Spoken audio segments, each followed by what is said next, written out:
আখিরাতকে ছেড়ে দিয়ে যদি দুনিয়ার পিছনে ছোটাছুটি করি, আল্লাহর কসম আখিরাত তো হারাবোই হারাবো, দুনিয়াও এক সময় আমার থেকে চলে যাবে, এই দুনিয়াও আমার হাতে থাকবে না। কারণ আজ পর্যন্ত যারা দুনিয়া কামিয়েছে, বলেন তো কারো হাতে কি দুনিয়া আসে? দুনিয়া থাকার জিনিস না, এটা চলে যাওয়ার জিনিস। টাকা জ্বলন্ত প্রমাণ।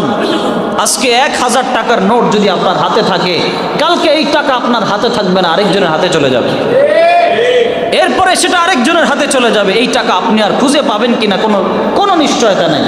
অথচ টাকা মানুষের হাতে থাকলে মানুষের শরীরে হিট চলে আসে, গরম চলে আসে, আত্ম অহংকার চলে আসে। অথচ এই টাকাই তাকে বুঝায় দেয়, দেখো আমিও তোমার কাছে থাকি না, আমিও চলে যাই।